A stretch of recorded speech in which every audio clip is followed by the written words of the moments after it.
Did Jesus rise from the dead? This is one of the central questions of the Christian faith.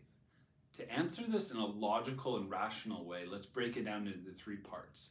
First, the facts. Second, the explanations. And third, the response. First, the facts. What are the facts that require explanation? There are three facts that the Catechism mentions: the discovery of Jesus' empty tomb, the appearances of Jesus alive after his resurrection, and the disciples' belief that Jesus rose from the dead. First, the discovery of Jesus' empty tomb. There are four important points I'd just like to mention. First, the fact that there are 6 independent sources that attest to the fact that Jesus' tomb was discovered empty. And we know the more independent sources that corroborate, the better. Second, there are no sources that ever claim to have found Jesus' body. Third, women were the first to discover the empty tomb, which would have made no sense to write that down unless it actually happened. So back then it was a weak sign, but today it's gold in trying to verify the empty tomb. And fourth, even the opponents, the Jewish authorities, Roman authorities, attest to the fact in writing that the tomb was discovered empty.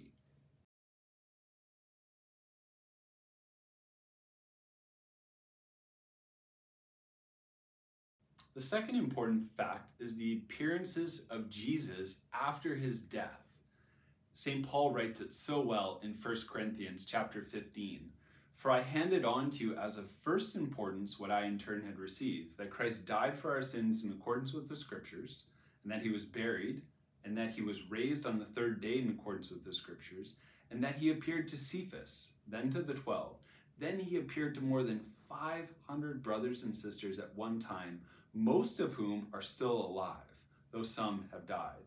Then he appeared to James, then to all of the apostles. Last of all, as to one untimely born, he appeared also to me. Apart from St. Paul's detailed statement of the various witnesses that spent time with the risen Lord over this 40-day period, there are a total of 9 sources, both inside and outside the New Testament, that attest to the fact that Jesus appeared risen from the dead.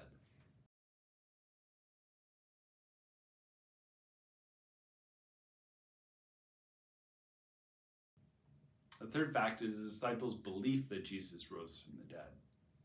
Their belief in the resurrection changed them from this devastated, timid group to a zealous group of missionaries that changed the world and turned it upside down. Due to their personal first-hand knowledge that Jesus was actually risen from the dead, they were able to boldly proclaim this truth to the ends of the world. For the second part, we now have to look at the explanation. Which explanation best accounts for these 3 facts? The first is the conspiracy theory. The idea that the disciples faked it all. It was one big lie, the greatest hoax of all time. But this is anachronistic because the Jews had no concept whatsoever that a Messiah would be crucified and rise from the dead. And it obviously fails to address their sincerity that this truly happened. So there's no scholar who sincerely holds to this theory. Second is the apparent death theory. This says that Jesus didn't really die. He somewhat revived in the tomb and was able to escape and see his disciples. But as Lee Strobel says, we have no record of anyone anywhere ever surviving a full Roman crucifixion. The Romans were experts in killing, and so no scholar holds to the fact that Jesus somewhat survived a Roman crucifixion. Third is the displaced body theory, and this is saying that Joseph of Arimathea, after putting Jesus in his tomb, displaced his body and put it in another place, and so the disciples went to the original tomb and saw that it was empty. But this is wrong for 2 reasons. First, Jewish law prevented it, and second, Joseph of Arimathea would have corrected the disciples when they say that Jesus was risen from the dead by saying, I actually moved the body. And so that's why no scholar holds to this theory either.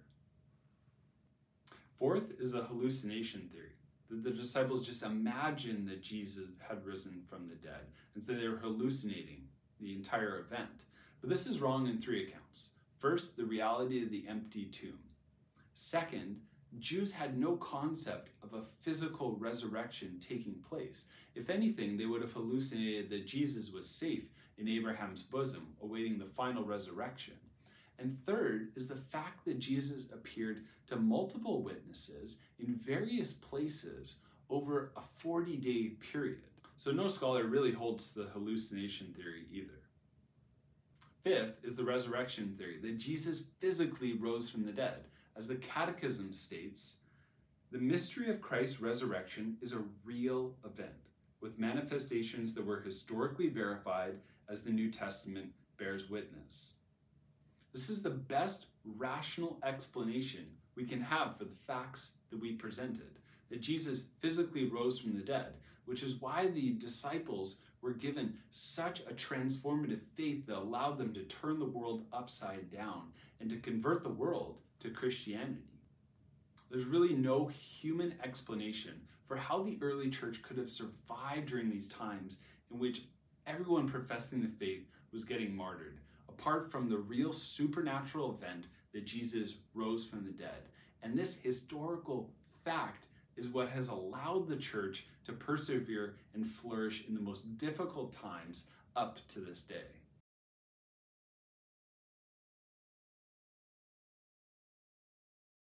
Third, the response. For St. Paul, this was life-changing news that gave him the courage and zeal to proclaim the gospel to the ends of the earth.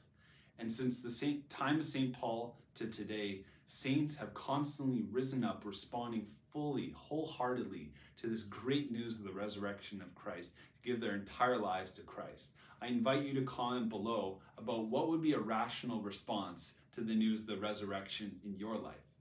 God bless.